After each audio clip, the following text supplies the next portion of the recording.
Yeah, I really like that. It's like, how can I break that down into things that are a lot less scary to me? Like, see this as a stair, right? If the next step of the stair is too high, when you cannot really go up there, cool. Yeah. How can I create, like something in between? Like, can I put a box there that's like easier to manage and easier to go up, right? Yeah. So I think that's a good way to visualize it.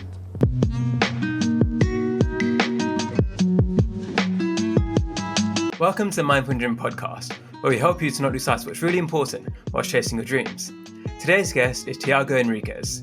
He's a Brazilian content creator with over 250,000 Instagram followers. He uses a unique and playful tone, which his audience loves. He's recently released a book, and he has his own podcast too, but unfortunately all of it is in Portuguese. He's hoping to make the leap to English content, where I'm sure he'll gain many loyal fans too.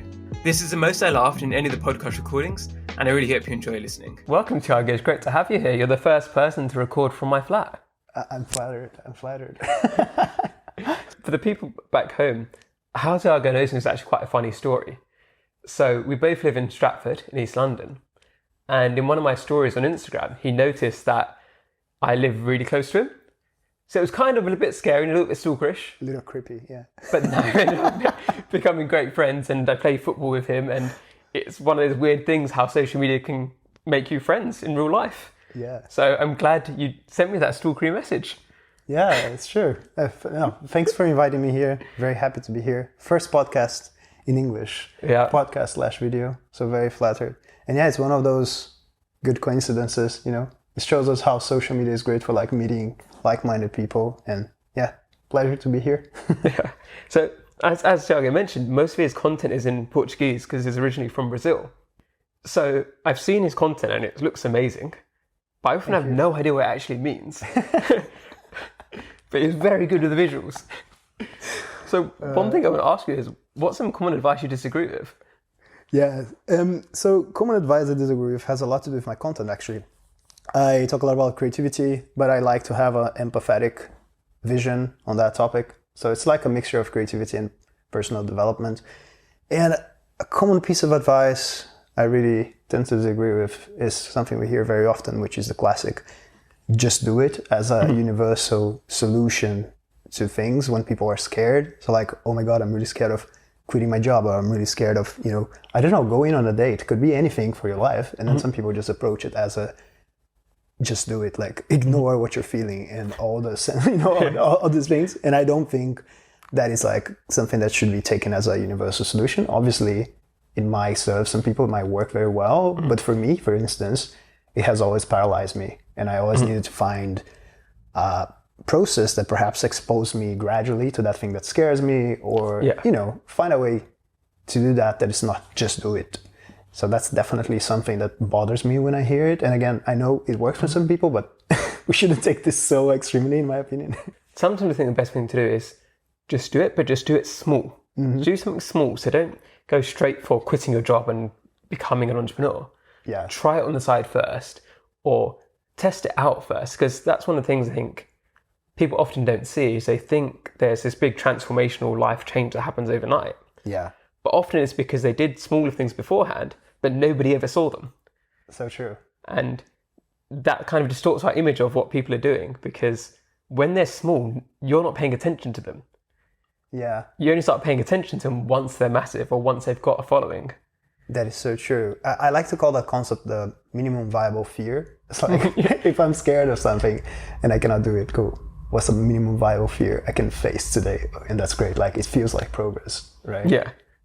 Yeah, and it's in different areas of life. So, for example, you talk about dating. If you're really scared to go on a date with somebody, maybe instead you go on you meet a stranger for something that's not romantic. Yeah. But it just gets your confidence up in meeting strangers. Exactly. And that might be less scary for you than going on a pure date. Yeah, I really like that. It's like, how can I break that down into things that are a lot less scary to me? Like, see this as a stair, right? If the next step of the stair is too high, when you cannot really go up there, cool. Yeah. How can I create, like something in between? Like, can I put a box there that's like easier to manage and easier to go up, right? Yeah. So I think that's a good way to visualize it. The concept Tiago mentioned there with the minimum viable fear, think about that in your own life. So I know a lot of people listening are going to be wanting to make changes in their life. They want to do something new, but they're a bit scared about how to do it. how can you start? So for example, I know some people start their social media pages under a pseudonym, and that way it's a lot less scary for them. So it's all these different little tips and tricks you can use to just make things a little bit easier, because you don't need to go all out there. So for example, for me, when I started my writing, I didn't think anybody was ever going to read it. If I did, I probably wouldn't have used my real name. So it's just something to think about. Yeah, I like that concept quite a lot. I also had a project where I was anonymous, and that taught me a lot, because at the end of the day, the knowledge is transferable, and you're not going to lose that energy and time you applied and you invested. You're just going to, carry that for your next project. So even if you evolve the project at the end of the day as well, like, perhaps in the beginning you don't appear so much, you write more, and then you start showing up if you want to, if you need to, So I like that. I quite like that. Yeah. It's what I'm doing now, right? So I started off just writing. I never appeared in front of the camera. And then now slowly I'm doing more and more video stuff, more and more podcast stuff. It's helped because people might look at it and they see me today and think I started like this, and I didn't. It took me a long time to build up the confidence to do what I'm doing now. Yeah. I think for me it was also a quite gradual concept. Like just for being here, just to talk in English, it's something that's scared me a lot more a long time ago. So now, for instance, I'm chilled because I know you. It's not like a known person, And I've taken steps before, right? I created content in Portuguese. I create content in video and podcasts, and now it's easier for me to just be here, and taking this next step, which is like, cool, let's answer questions and let's have a chat in English, which is new. So I like that process. Like I find it quite fascinating, and it shows that it's actually more accessible, let's say, to create content and just show ideas online. It's not just for extroverts, or something that's definitely anyone can have a go at. Yeah, because you did a lot of side projects before your current brand, right? Yeah. Can you talk a bit about that, what you started off with? Yeah, sure. It could definitely be like any sort of projects. I always like to see side projects as this way of multiplying yourself and trying different interests. Because I think it's just human nature to have lots of interests. Although we do live in a specialized culture, when you get a job, whatever, people expect you to be specialized. We still like photography, and we still like, I don't know, to make miniatures of stuff. I don't know. You can have any hobbies and interests you like. And I think side projects are great for you to experiment with those and validate if you actually like doing the things. So I had different projects from working with a friend of mine who's in IT, and we developed this sort of app to... It wasn't really an app, but it's just it analyzes your WhatsApp messages and then gives you rankings of people. Like, this is the most annoying person of the chat, or this is a blah, blah, blah, So you could just create assumptions based on, reading the data. I did the design, he did the programming. And then, I don't know, there's another project which played with languages. I'm quite into languages. I really like to learn languages. So it was basically like puns combining Portuguese and English. So it's a quite niche thing, but it was fun to do, And it's always exploring things I like. Because I feel like sometimes people are restricted, like, oh, this is my job and this is what I do. And then they have this frustration because they're not exploring things they want to. And side projects are a great way to do that. Yeah. And on your Portuguese pun thing there, so you obviously know that I worked with a few Portuguese people in the past. So what I used to do is learn some of these phrases. And one, for example, is they'll say somebody looks as good as corn. And I don't know why Portuguese people think corn is attractive. I love that one. We actually don't have that one in Brazil. They say that one in Portugal. And I find it so funny. And that's the beauty of it. It's like, cool, I like languages. I think this is funny. And I don't care if somebody else will think it's strange, because I'm never going to please everybody, Yeah. But there's going to be those many people who are actually fascinated by language. And they're going to be happy about what I'm creating, And that's one thing, is one of the most important things I've learned with this very niche project I had. It's like, I don't care that it's just me and my group of friends who are really into creating these puns. I'm going to share it, and then I'm going to see what happens. And I'm going to do it anonymously, and it's fine. And that taught me so much about social media. So that Instagram profile had I think 50,000 followers there. Yeah. Quite high engagement. It showed me how to grow on social, how to connect with people. It brought me opportunities that I would never, have gained. And it was just a side project that I was doing for fun. Yeah. And when I actually wanted to create my main project, which is the project that I now work on, all this knowledge just kind of automatically stayed in my brain. It just transferred to my new project. I stopped the other one because of focus. I wanted to prioritize. And it's great. It's just sometimes if you just put out what you have, which is weird inside you, you find people who are as weird as you, Yeah. So you're doing all these projects on the side and you're having great fun with it. What made you then make the shift to go full time into this new brand? Did you kind of struggle to keep a project going on the side? So you decided, I need to take this all the way? Or what was the decision making that happened there? So I was working as a graphic designer previously, which is something I quite like and something that I definitely implement in my content. I really like to play with visuals and I really like to visualize complex stuff using visuals. And well, I think that one of the biggest motivations is just having that like flexibility that I wanted to like choose when I want to work and which timings and where I want to work. I think it's good to have the geographic flexibility, something that I really appreciate, being able to work from everywhere, especially because my family is from Brazil. So you never know, maybe I need to spend a couple of weeks there because somebody, I don't know, is ill or whatever. I would like to have that option and be more flexible about it. And I think that's something I struggled with in that transition is the fact that like, obviously it's scary to just like do your own thing. And I'm not one of those people who, you know, oh my God, I was born with this entrepreneurial gene. I'm like, no, I just want to like create cool stuff, you know, like that's the kind of mindset I have. So for me, I made a list of things that were scaring me and stopping me from actually making that transition.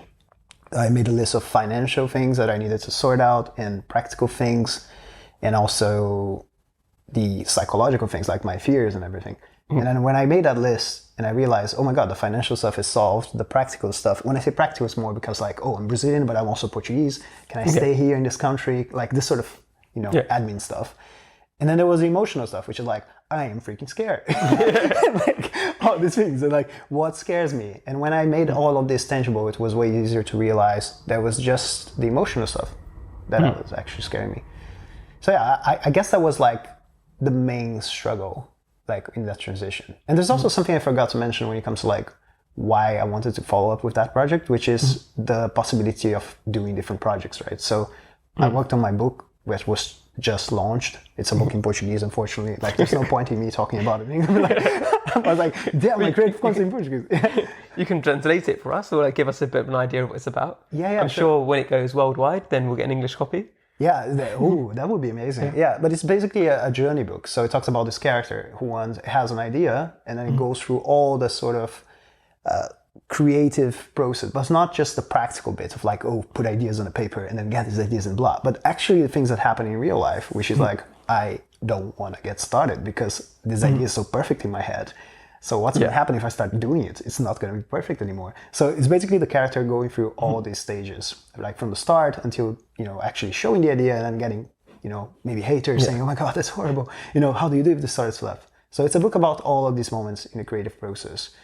And the fact that like I can work on a project like this, like a book, and then later be focused on working on the next project, which is a course, and then focus on the next project, which is something else. I really like how I'm exploring different sort of media, how I'm exploring different projects.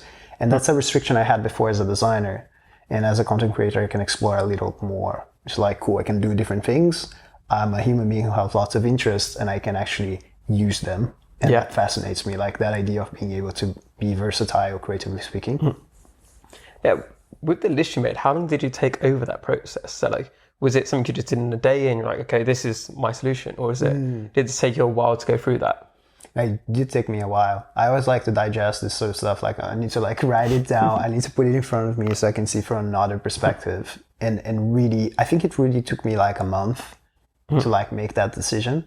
Because I realized I was always looking at the list and I was realizing how much all of those fears, those boxes I needed to check, you know, like they would never be checked until I left my job. There was no way I could do that beforehand. So I needed to be, you know, like I needed to actually take that jump. And the fact that all the other bits of the list, so like the practical and the financial one, were checked, that was great because it showed me like everything that was under my control and that I could do is done. Now it's all about the unpredictability of life. It just happens that I need to take that step. Otherwise, I would never be able to, you know, actually do it. So I think that was comforting, knowing that like this very clear separation of what's in my control, what's outside, and the fact that I did everything that I could, which was in my control. I think that realizing that very basic like Stoic principle was basically like, What was something that was on the emotional fear list? Like, do you remember any of them? Yeah, it's basically like, oh, people thinking that I'm a failure if things go wrong afterwards. People, I don't know, judging me because they don't really understand what the job is, because like being a content creator is quite a recent thing. So there was lots of things that I realized that, oh, when I was actually, trying to see each fear by fear, there are really things that I don't care much about. Like, you know what I mean? Like sometimes you're just like very scared of this massive cloud and you're like, oh my God, it's such a massive fear. And then when you actually start looking at the details, oh, I actually don't care so much about that. And then obviously there's the ones that I cared a lot, which is like myself, like dealing with the failure, like if I fail, what does it mean to me? Like, am I going to be super sad or actually, no, I'm going to be proud because I tried, So going one by one and really trying to, I'm not saying like create a proper answer in a form or whatever. It doesn't mean, I was way more casual than that. But like just going through them and realizing, yeah, it's actually possible. It's not that much of a big deal. It was very comforting and gave me the confidence to do so. It's the same thing. I think a lot of people have this. It's a cloud of worry. And that's really hard to deal with because what do you do with a cloud, right? Whereas if you can try and put it down and say, like, these are the exact things what are bothering you, then you can deal with those. You can't just deal with a ball of doubt and worry. And I think that's really important of just don't let it sink you down where you've got this feeling in your stomach where you don't feel good. Yeah. Try to get that out and try to work out what is it exactly that the problem is. And you might find that the problem is too big for you. And that's okay, but as long as you know what it is, in the future you might be able to have a different mindset and you might be okay with those problems. Yeah. Like if the fear is too big and you actually realize, oh damn, I took it out of the cloud, I had a very good look at it, I zoomed in, and it's way too big. Cool. Yeah. How can I break this down to, something smaller? Yeah. And then I think that's the beauty of it. It's like just understanding that the cloud will always be scary, whatever this is. If you don't make it tangible, it's very tricky to go through it. Yeah. Hi everyone, I hope you're enjoying the episode so far. I want to take a quick break to ask you to check in on yourself. There's many people struggling with balance, and there's nothing to be ashamed about. The tips that my guests and I share can hopefully help you along the way, but if you already feel overwhelmed or burnt out, it's probably best that you ask somebody for help too. For some, this might be a friend or family member, but others might feel like they have nobody they can talk to. If you're one of these people, check out the link in the show notes. It's for United for Global Mental Health. They've got helplines all across the world with people willing to listen on the other side. It's important to let somebody know how you're feeling. Now, back to the show. Is there anything at the moment that you're struggling with? So you've now been doing this full time for a while. Yeah, I think the biggest struggle is like, I like my project a lot. And then there's not a clear separation between work and fun anymore, because I think my project is generally fun to do and I really love to, like, I don't know, answer to people's comments and like stuff that people don't normally enjoy as creators. Sometimes they're just like, oh, I gotta do this, but I'm like, no, I genuinely like to do it. And for me it's tricky because sometimes it's a Saturday and I don't know what to do. I'm just bored at home and I'm like, let me create something. But actually it's very obviously healthy for me to rest and to just take a step away from it and just do other things.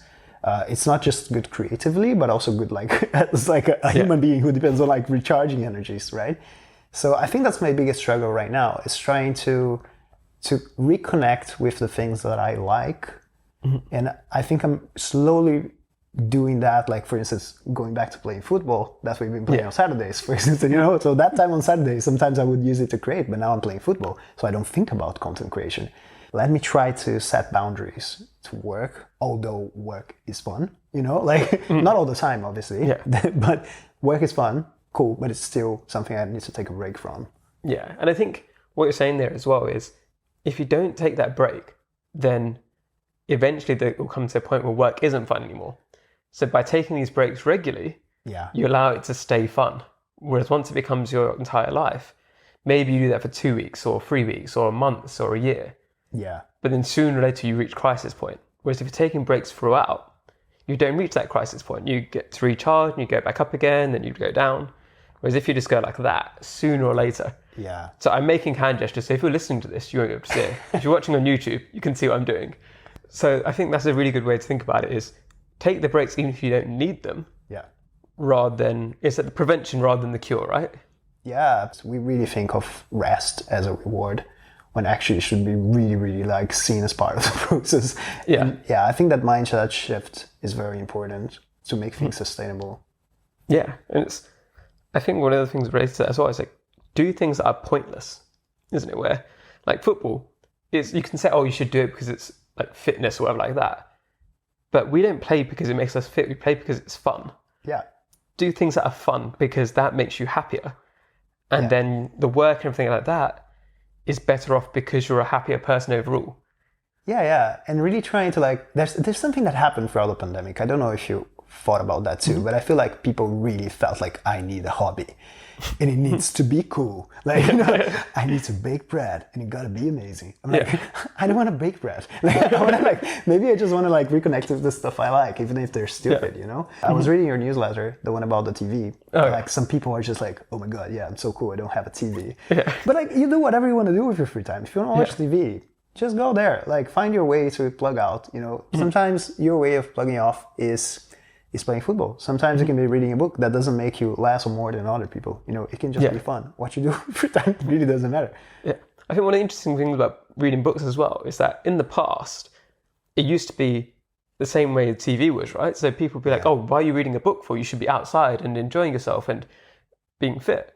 That makes sense, yeah. And that's the way it was treated in the past. Whereas now, reading a book is seen as really virtuous.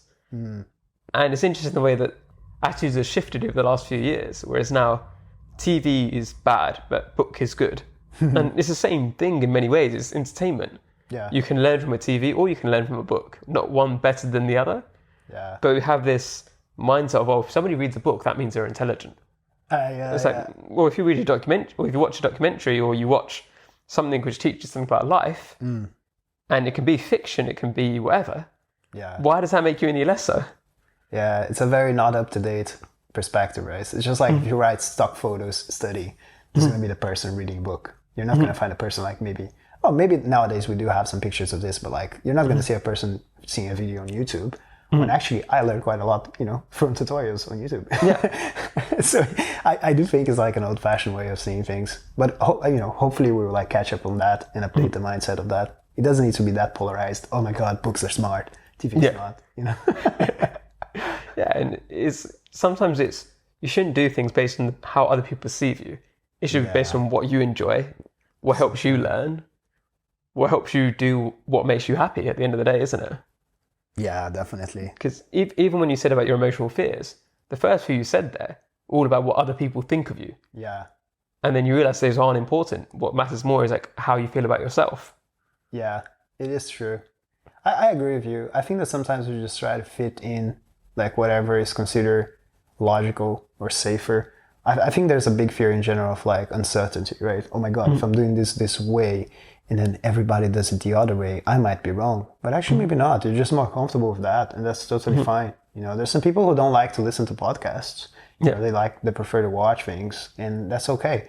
Like you're never going to please everyone, and there's no one size fits all solution. So I think that sort of mindset is very important as well. It has helped me a lot, at least. Yeah. So what are you working towards now? You've got the content creation that's going really well. You've just had your book out. Are you living your successful lifestyle, your ideal lifestyle now? I don't live a successful. I'm like, what is success? I'm not really sure. I'm one of these people that don't have that definition very well kind of established. But I do connect success quite a lot with like choices, like being able to make choices. So I think that if most of the time, because life is about choices, right? Like choices, decisions that lead you to somewhere. So if most of your time you're able to actually make choices you want to do rather than you have to do, for me, I think that could be something close to a definition of success for me. And I'm not quite there yet. Like I feel like I sometimes still need to do lots of stuff, right? Super boring and blah, blah, blah. And I would like to reduce the amount of times I have to do that. But I think I'm on the way of building this. I'm a very patient person, and I know especially with the internet, like you do take some time, like to build an online presence, like to get like some systems going. And I think I'm on the way to do that.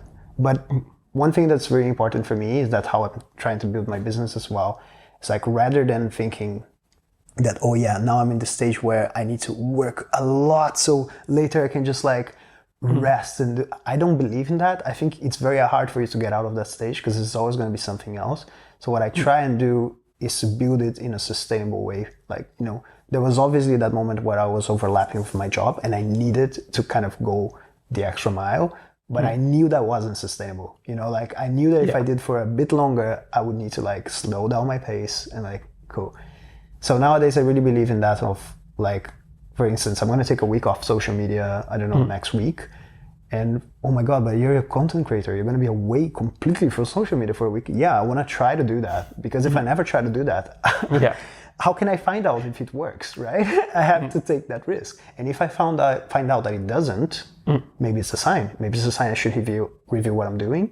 Or it's a sign that I have to test maybe, if I do it 3 days and I just have a quick look, does it work, right?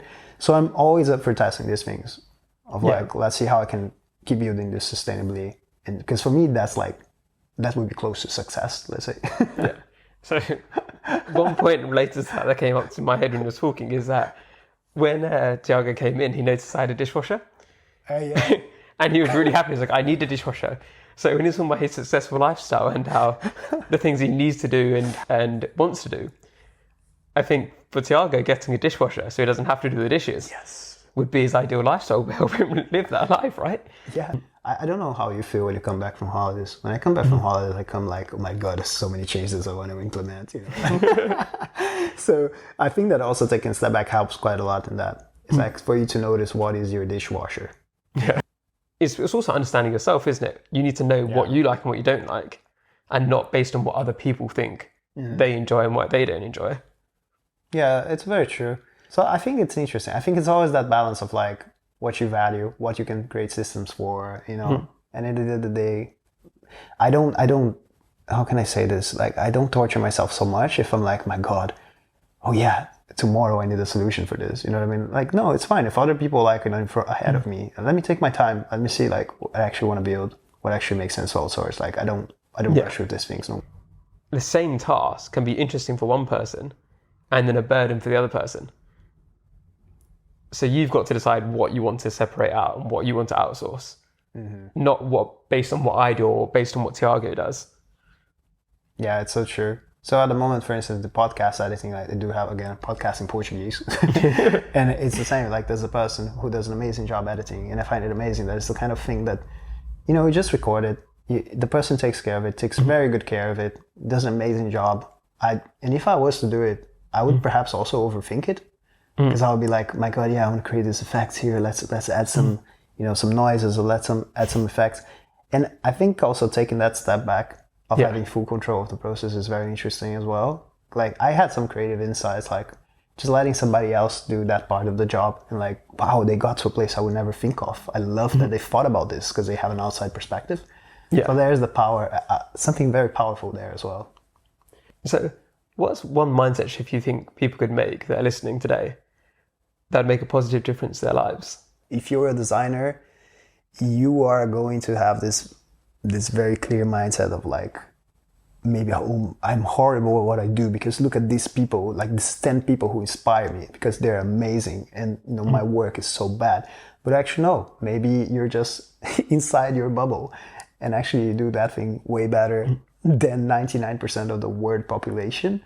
And I think that very, very, very small aspect of life, like just being aware that we live in separate bubbles, like my family bubble, my work bubble, whatever, can be helpful in many ways. Like for you to charge more for your work because you understand more your value, for like even facing imposter syndrome, because you realize that actually, no, I can't do these things. You know what I mean? It's not because that other person perhaps has a bit more experience than me or a lot more experience that I can't. You know, that doesn't like, make me bad. So yeah, I think that helps us with many things. Communicating better as well. Communicating better outside of bubbles, not using acronyms or like terms that are hard with other people. So I think that the sort of mindset of like we live in bubbles and that affects how we work and how we interact with other people is like a massive thing. It's so simple, it makes such a massive difference. Yeah, because even if you look at, for example, anything with football, like dance, anything, people always compare themselves to the people ahead of them. Yeah.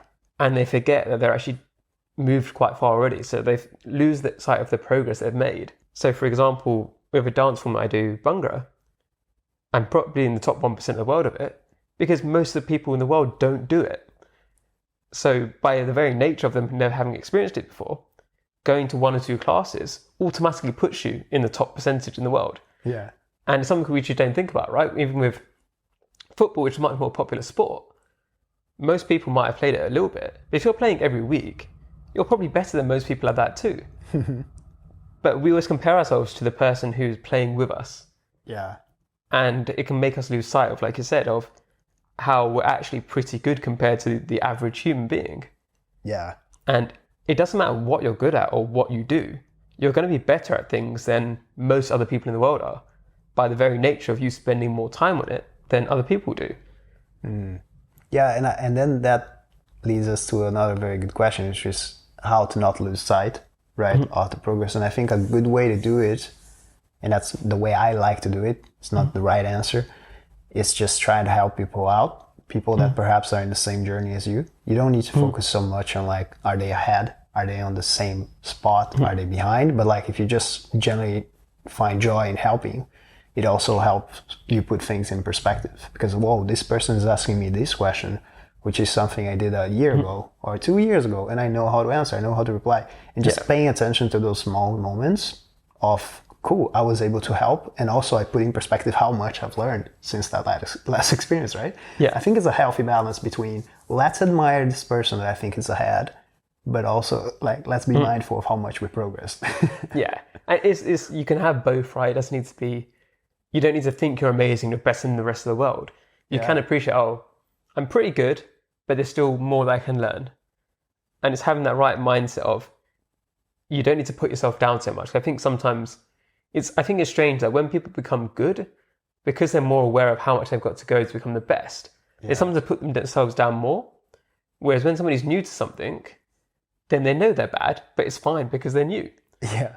And it's kind of trying to keep that mindset of it's okay to be bad at something because it means you can improve. And that could be quite exciting, that you can go from nothing to like 90% good pretty quickly. And it's always this thing as well. I see the curve, right? It's always harder to make those final little bits to become the best in the world than to become at a level where you're better than 99% of the world. Yeah. Yeah, that is so true. And I find that nowadays, especially, it's so hard not to compare yourself because of social media and stuff. It's basically like we never in history had so much stimulus for comparison, right? Yeah. And I think it's really important to remember we don't have all the data. Like, we'll never have all the data. We don't know exactly. If we were to build an infographic about this other person, we wouldn't be able to, because it's a lot of perspective in there. It's not facts, it's not numbers, it's not, you know, even if we were to build an infographic about ourselves, we would have, you know, a big struggle. gaps, big gaps of information there. So that helps me quite a lot as well in that sense. I always think that, like, cool, these are the facts. I don't know, maybe this person knew another one, and maybe this person came from a family who has a lot of money. I don't know their context, and it's not my role to assume, right? Yeah, so I do agree with you. I think this element of comparison, like, it's something we need to pay attention to quite a lot. Yeah. And I think it does what you said, like, it makes such a positive difference to your mind if you can understand how toxic your bubble can be sometimes, where you don't realize that you've done pretty well, you've done a lot better than you think you have. And also just understanding people from different backgrounds, where sometimes I know people think, oh, the other side is evil or whatever. Yeah. But if you can understand that's just my bubble and the way I think, and the other people aren't necessarily evil, they just have a different way of thinking to me. Yeah. It makes just life a little bit less tense as well. No, 100%. I 100% agree. And I think it's just, like, genuinely good to think outside the bubble. You know what I mean? Like, just to kind of try to develop skills outside the bubble, try to communicate with people out the bubble, try to... And as you said, like, there's tension there. So, like, how do I relieve that? Why do I need to leave that in such a tense way? And just this perspective, this ability to take a step out of the bubble, I think makes such a difference. It's been a pleasure to chat to you, Tiago. Yeah. Where can the listeners hear more from you? Perhaps direct people to my Instagram. So it's called Tira do Papel. There's probably going to be a link in the description somewhere. So you can check my things there. Very soon, I'll be creating content in Medium. So maybe one day, you know, we chat again and I'll be able to say, I am this guy from Medium. But for now, there's no content in English. You can check my workout at Tira do Papel. It would be a pleasure to chat with you, actually. Drop me a message there if you listen to this. It would be nice to chat. I'm trying to convince him to create a new Instagram in English because his pictures are really cool, but I don't know what any of it means. Yeah.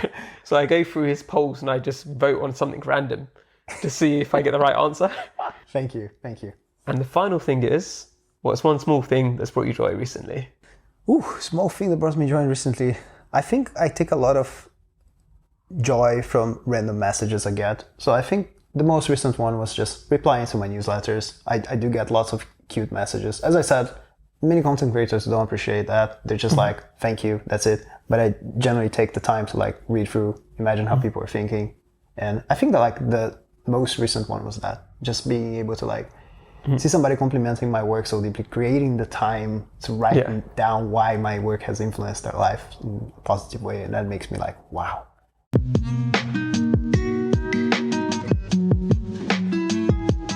If you're listening on Apple Podcasts, I'd love it if you could leave me a 5-star review. It really helps to get the message out further. Wherever you're listening, it would be awesome if you could subscribe and to share on your social media channels. If you want to see more of my work and advice, you can find all of the links in the show notes. Thank you again for listening, and I hope you have a lovely day.